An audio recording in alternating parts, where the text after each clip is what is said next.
Cass O'Rourke controlled the streets of Liverpool with fear and precision.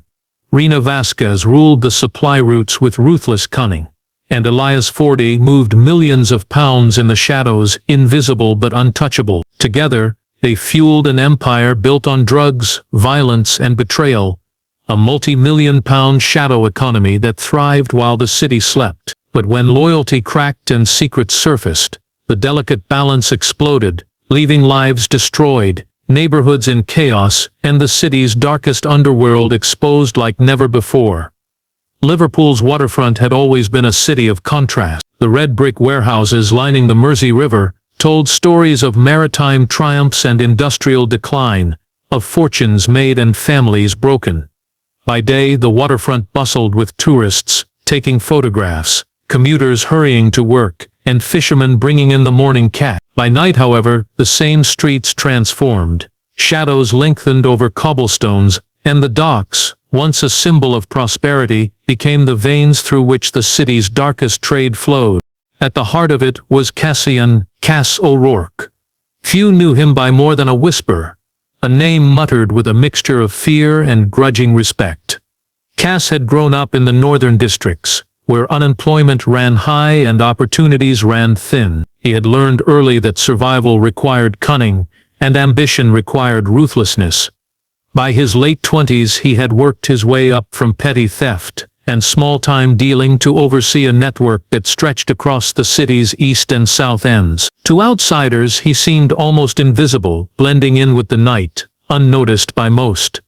But beneath that calm exterior, Cass orchestrated a web of deals and shipments that kept Liverpool's underground economy alive and thriving. His operations were centered in an abandoned warehouse near the docks, a cavernous space lined with broken windows and rusting machinery. Inside, fluorescent lights hummed over pallets stacked with carefully packaged shipments, and the faint scent of chemicals mingled with the salty air drifting from the river. By day the building was empty and desolate.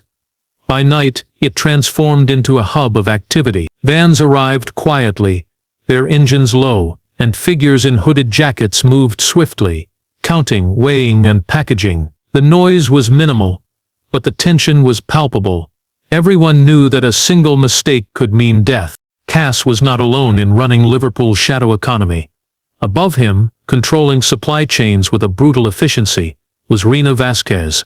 She had a reputation that sent chills through both rivals and allies. Her influence was so pervasive that few dared cross her, and those who did often disappeared without explanation. Her methods were calculated, her loyalty to her crew unwavering, and her cruelty legendary. While Cass managed distribution and street-level operations, Rena ensured that the product moved efficiently from port to street, maintaining dominance over suppliers and clients alike. The city's law enforcement appeared largely oblivious. Police patrols drove past the docks without stopping, their attention drawn to petty crimes or public disturbances rather than the organized machinery of the drug trade humming beneath their noses. Political neglect had left these neighborhoods vulnerable, with insufficient resources to address a problem that had grown far beyond small-scale crime. The city's infrastructure was failing in ways that allowed the underground economy to thrive. The first sign that something was amiss came in the form of a missing shipment. Hundreds of kilos of cocaine worth millions had vanished overnight. Cass walked the length of the warehouse, inspecting crates and double-checking manifests, disbelief etched on his face. Someone had breached the inner circle, someone he trusted. Suspicion settled over the warehouse like a cold fog. Every glance was scrutinized, every movement questioned. Paranoia was now part of the daily routine, and loyalty had become a currency more valuable than cash.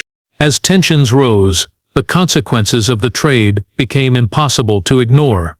Street-level dealers operated under constant threat, their lives balanced precariously between survival and downfall. Residents in the nearby neighborhoods bore the silent weight of addiction, with families fractured and futures stolen by the lure of easy money and faster highs. Children grew up watching the consequences of a world they could barely understand. Neighbors vanishing, police cars flashing blue lights, rumors spreading like wildfire. It was a life where every shadow carried a potential threat, and every familiar face could be an enemy. Cass knew that betrayal would bring more than financial loss. It could ignite a war.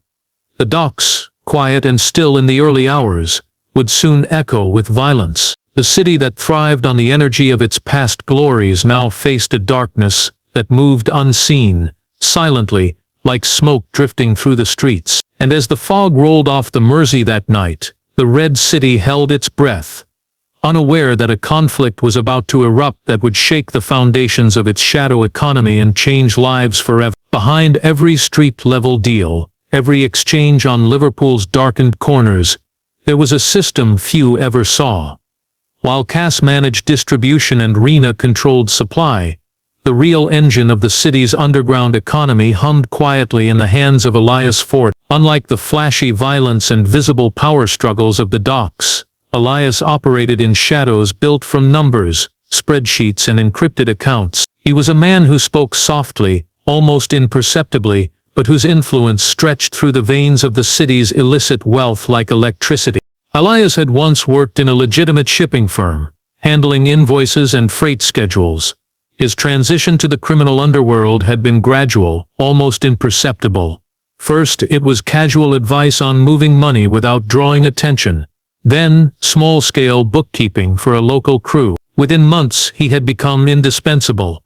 The invisible hand that ensured multi-million-pound shipments could be converted into clean, usable cash without detection. Bank transfers disguised as shipping invoices, false company records, front businesses in quiet corners of Liverpool. Elias orchestrated it all with precision. The scale of the operation was staggering. Hundreds of thousands of pounds moved daily through nightclubs, bars, luxury car dealerships, and seemingly ordinary shops. A single night could see millions flow from one part of the city to another, invisible to those who were not looking. Yet beneath the financial success lay a stark human cost. Entire neighborhoods bore the consequences of a system designed for profit over people. Addiction was rampant, families were torn apart. Children learned early that the streets were more honest than the adults in suits who claimed to protect them. Elias worked in a small, dimly lit office in the South End, tucked above a shuttered cafe. On the surface it seemed abandoned. Inside, however, it was a command center, with multiple monitors flickering spreadsheets, maps and bank alerts. Each transaction, each transfer, was scrutinized. Nothing moved without Elias knowing where it came from, where it was going, and how it could be disguised. Every delivery to clubs or private addresses was accounted for, every piece of cash laundered through carefully constructed layers. The quiet hum of computers was the only sound, broken only by Elias tapping at keys as he moved millions with the press of a button. The human cost of this system became clear as Cass's shipments hit the streets. Drugs reached areas that had never seen them before, feeding addiction in neighborhoods already struggling with poverty and neglect. The story was not just about money, it was about lives unraveling. Emergency rooms filled with overdoses, community centers became scarce refuges for those seeking help, and the police struggled to keep up, chasing symptoms rather than causes. Even as Elias moved money with the skill of a master accountant, he could not escape the reality that each pound laundered, each transaction completed, funded suffering across the city. The power of the underground economy rested not only in money but also in control. Those who ran the system, Cass, Rena, and the invisible Elias, dictated who survived on the streets and who fell victim. Debt was enforced ruthlessly. Owing the wrong person could mean disappearance, physical harm, or lifelong fear. Even small missteps were punished, as examples, reminding everyone that the web was not just financial. It was a hierarchy built on fear, respect, and strategic dominance. Yet despite its complexity, the system was fragile. The smallest leak could unravel weeks of careful planning. Elias knew this better than anyone, constantly monitoring for unusual transfers, missing shipments, or unexplained activity. The first signs of trouble were subtle: a van arriving late, a payment delayed, a dealer unaccounted for. To outsiders, it might have seemed minor, but within the economy, it was a signal that the delicate balance was tipping, and that the streets of Liverpool could erupt in chaos at any moment. Elias often reflected on the paradox of his life. He was at the center of an empire few could comprehend, yet powerless to stop its most destructive consequences. Money flowed like water through the city's veins, but so too did violence, addiction, and fear. For every pound that made it into the hands of those at the top, countless lives at the bottom were being destroyed. The shadows of the Red City stretched wide, and as night fell over Liverpool, Elias understood that the human cost of the drug economy was only beginning to reveal itself. Betrayal was the currency that ruled Liverpool's streets, and Cass O'Rourke was about to learn its weight. The first hint of treachery had appeared subtly: a shipment gone missing, a contact who didn't answer, a familiar face lingering too long at the wrong place. But the truth hit with the force of a storm when Cass discovered that the theft had been orchestrated not by a rival crew, but by someone he had trusted implicitly: Rena Vasquez. Rena had always been a figure both respected and feared. Her presence was felt before it was seen, a whisper, a warning, a glance that could stop men in their tracks. She had built her empire with precision, controlling supply routes and enforcing loyalty with ruthless efficiency. Cass had believed they were partners of convenience, aligned by mutual interest rather than friendship. The revelation that Rena had betrayed him shattered that fragile illusion. Overnight, the streets Cass had once controlled with careful calculation became battlegrounds, and every alley, every warehouse was suddenly charged with danger. The betrayal did not exist in isolation. Rena had allied herself with a rival faction led by Tobias "Toby" Gray, a man whose rise had been as dramatic as it was violent. Toby had once owned a successful nightclub in the city center, a popular hotspot where Liverpool's street-level dealers, only for them to be replaced within days. The true architects of the underground economy remained untouchable, hidden behind layers of strategy, fear, and corruption. Detective Marian understood this better than most. A veteran with decades of experience, she had seen the patterns emerge over years of quiet observation. Where others saw random violence or sporadic crime, Marian recognized a deliberate, highly organized system. She had watched families crumble under addiction, neighborhoods decline under neglect, and political inaction allow the city's darkest elements to flourish. For her, the streets were not just battlegrounds for gangs, they were mirrors reflecting systemic failures that no single arrest could fix. Marian's approach was meticulous. She spent hours poring over shipment records, financial statements, and community reports, tracing connections that others dismissed as coincidental. Every missing shipment, every spike in overdoses, every unexplained disappearance revealed a hidden thread linking Liverpool's underground economy to both its streets and its offices. The drugs that Cass, Rena, and Toby distributed were only the visible tip of the iceberg. Below the surface, the system depended on political neglect, loopholes in oversight, and officials too distracted or compromised to intervene. What astonished Marian was the scale and efficiency of the operation. Shipments arrived and disappeared with uncanny precision.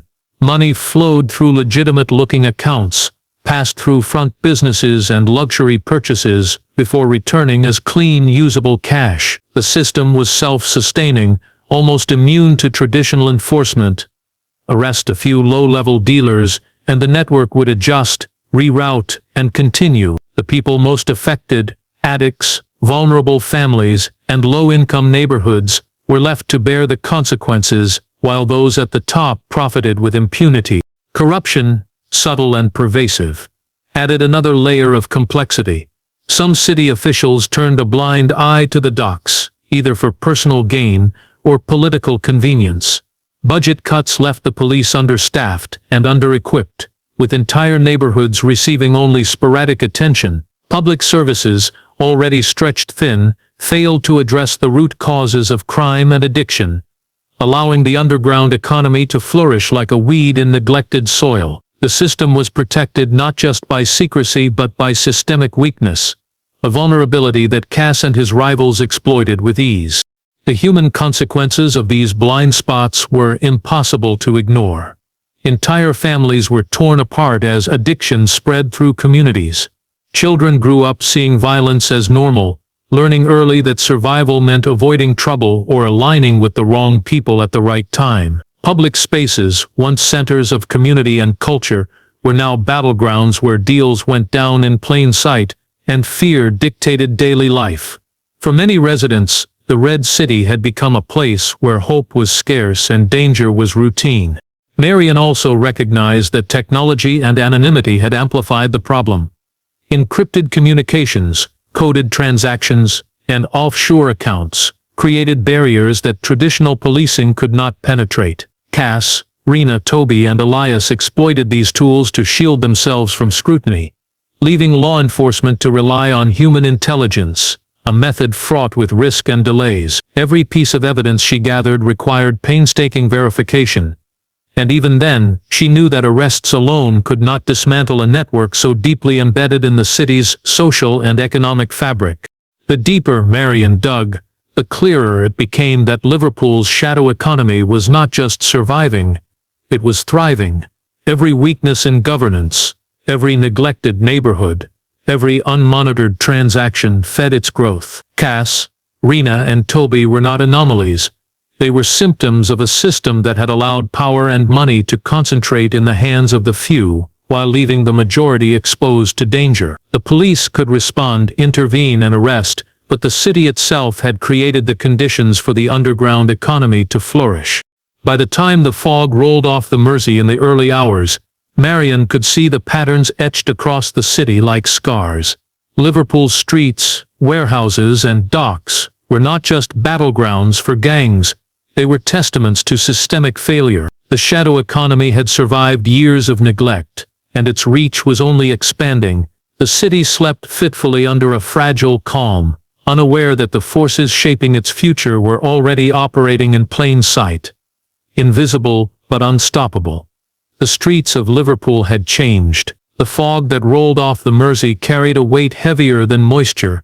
It was the weight of a city caught between chaos and control. Caught between the visible violence of the streets and the invisible manipulation of power. Cass O'Rourke, once confident in his empire, now moved through the city like a hunted animal. Betrayal, violence, and surveillance had pushed him to the edge, and every step felt like a gamble with life itself. Rena Vasquez and Tobias Gray had consolidated power, exploiting Cass's mistakes and the fractures within his network. Their alliance was fragile, built on mutual self-interest rather than trust. Yet it gave them a temporary advantage. Shipments flowed more efficiently under Rena's supervision, and Toby's crew enforced loyalty with uncompromising brutality. The streets of Liverpool were quieter in some areas, but the quiet was deceptive. Fear had replaced normalcy, and every corner, every alley, carried a story of someone punished for disloyalty. Cass understood that the game was no longer about profit. It was about survival. He moved in shadows, communicating through encrypted messages, avoiding familiar routes, and constantly monitoring his surroundings. His crew had been reduced to a small group of the most trusted, the few who had proven their loyalty under fire. They worked in secrecy, aware that any misstep could trigger retaliation from Rena, Toby, or even unknown informants. Embedded within their own ranks, the city had become a labyrinth of potential threats, and Cass had learned to trust no one completely. Meanwhile, Detective Marian Leary had pieced together enough evidence to act decisively. Years of meticulous observation, undercover operations, and intelligence gathering had revealed the full extent of Liverpool's underground economy. She knew that arrests at the street level were insufficient. Dismantling the system required targeting the architects. For Marian, this was more than a professional mission.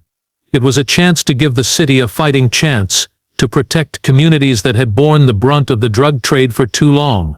The raid that would shake the city was planned with precision. Police officers moved silently in the early hours, surrounding routings and safe houses, cutting off escape routes, and securing evidence. Cass's network, despite all its sophistication, had vulnerabilities: encrypted communication traces, shipment schedules, and financial irregularities that Elias Ford, despite his skill, could not fully mask. The law had finally penetrated the shadow that had loomed over the city for years. Chaos erupted as the operation unfolded. Flashing lights illuminated the docks, sirens pierced the night, and armed officers converged on the warehouses where drugs and money had long been stored. Cass narrowly avoided capture, slipping through a rear exit and disappearing into the maze of Liverpool's streets. Many of his crew were arrested, some permanently removed from the game. Rena and Toby vanished into the shadows, their fates uncertain, leaving behind the remnants of an empire that had seemed invincible. Elias 40 faced a choice. His records had been found, evidence of the massive flows of money and corruption that had fueled the city's underground economy. Yet his meticulous nature and careful distancing from violence worked in his favor. He cooperated with authorities just enough to protect himself while maintaining a reputation as the invisible hand that had kept the system running. In the aftermath, he remained a ghost, a reminder that intelligence and control had power beyond guns and loyalty. The streets of Liverpool slowly began to breathe again, but the scars of the drug economy remained.